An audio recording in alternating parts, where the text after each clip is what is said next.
o povo pediu.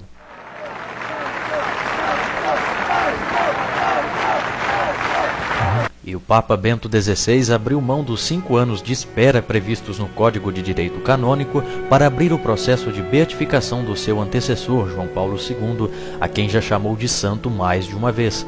A cura de uma freira francesa que sofria do mal de Parkinson é tida como miraculosa e João Paulo II pode ser beatificado ainda este ano.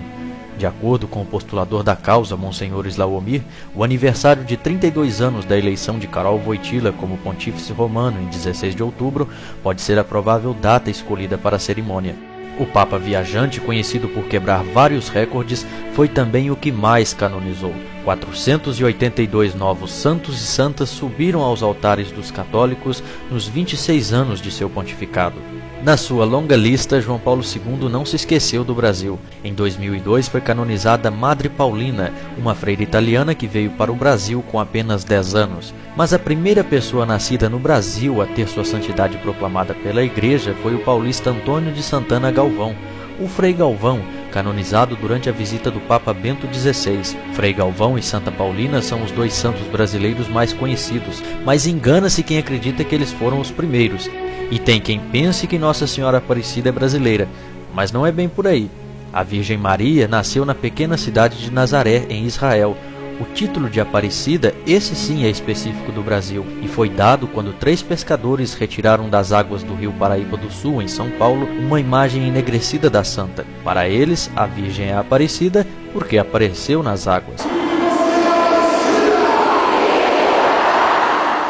Os primeiros chamados santos do Brasil foram os padres jesuítas Roque Gonzalez, Afonso Rodrigues e João del Castillo. Eles foram os primeiros evangelizadores das terras sul do Brasil. Os 3 foram mortos por um grupo de índios rebeldes à evangelização em 1628.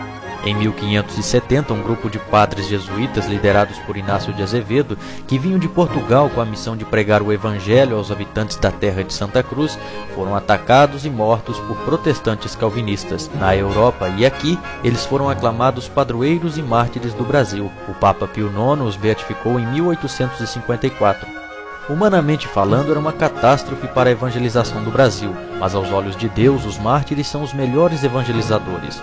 O martírio deu ainda muitos outros beatos ao nosso país ao longo dos séculos. Em 1645, os protestantes que ocupavam o nordeste do Brasil mataram 69 pessoas durante uma missa na cidade de Cunhaú, no Rio Grande do Norte. 2 meses depois, outras 80 pessoas eram assassinadas em Uruaçu por soldados holandeses. Entre eles estava Mateus Moreira, que ao ter o coração arrancado pelas costas, morreu exclamando: "Louvado seja o Santíssimo Sacramento". E nem as crianças escaparam do martírio. Em 1931, a jovem catarinense Albertina Berkenbrock resistiu a uma tentativa de estupro e foi degolada. Para a igreja, morreu defendendo a virtude evangélica da castidade. Albertina foi beatificada em 2007 por um representante da Santa Sé, um dia antes da cerimônia que tornou beatos o padre espanhol Manuel Gomes González e o coroinha gaúcho Adílio Daronchi.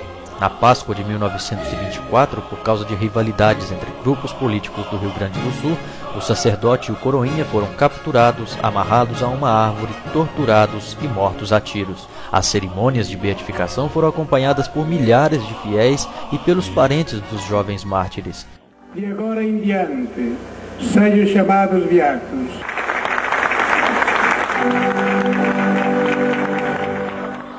Poucos dias depois, na Bahia, outras 20.000 pessoas assistiram à beatificação da irmã Lindalva Justo de Oliveira. A freira foi assassinada por um dos internos de um asilo quando levava o café da manhã. A beatificação aconteceu apenas 14 anos após sua morte, e o processo da irmã Lindalva é tido como um dos mais rápidos do Brasil. Todas essas pessoas morreram por uma causa religiosa, e para os mártires a igreja não exige mais milagres desde 75.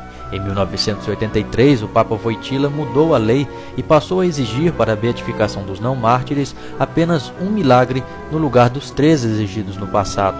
Mas para que uma pessoa seja declarada santa, é preciso a comprovação de um segundo milagre.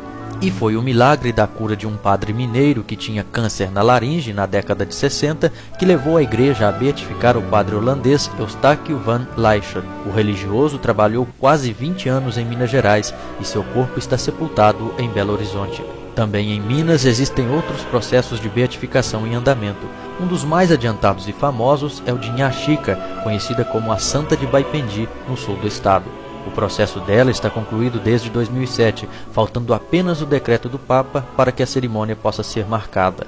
Além dela, outros mineiros estão na fila dos candidatos aos altares. Padre Vitor Coelho, o mais famoso padre de Aparecida que ajudou a difundir a devoção à padroeira do Brasil, é um deles. E o padre mineiro Léo Tarcísio Moreira, conhecido como Padre Léo, que morreu vítima de câncer em 2007. Sabe a história daquele mineirinho que está dentro do avião, de repente começou a balançar o avião, balançar, explodiu um motor do avião, a turbina, todo mundo apavorado. Ele chega, nossa senhora, coitado do dono. A Arquidiocese de Mariana possui 2 processos em andamento. Um deles é do arcebispo Dom Viçoso e o outro é da jovem Isabel Cristina de Barbacena, que também foi morta aos 20 anos depois de resistir a uma tentativa de estupro na década de 80. E no ano que vem deve ser aberto o processo de beatificação de Dom Luciano Mendes de Almeida. Sem dúvida alguma, Dom Luciano já está sendo venerado como santo por muitos de nós. Para mim será uma graça se eu puder iniciar o processo de beatificação de Dom Luciano. O Brasil conta ainda com a intercessão de outros beatos, como o espanhol Padre Mariano e o português José de Anchieta. Em novembro será beatificada a madre austríaca Bárbara Marx, que veio para o Brasil em 1848, aos 30 anos, e aqui fundou hospitais e congregações. A cerimônia de beatificação vai acontecer em Porto Alegre. Em breve também deve ser anunciada a beatificação da Irmã Dulce, conhecida como Anjo Bom da Bahia, cuja causa já está concluída.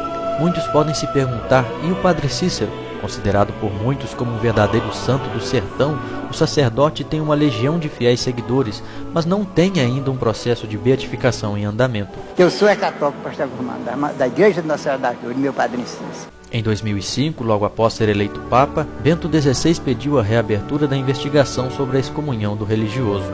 O Papa Ratzinger quer agora reabilitar o padre cearense junto à Santa Sé para dar início assim ao processo oficial de canonização. Cícero Romão é um dos padres mais famosos do Brasil e poderá se tornar também um dos santos mais queridos pelos católicos de hoje.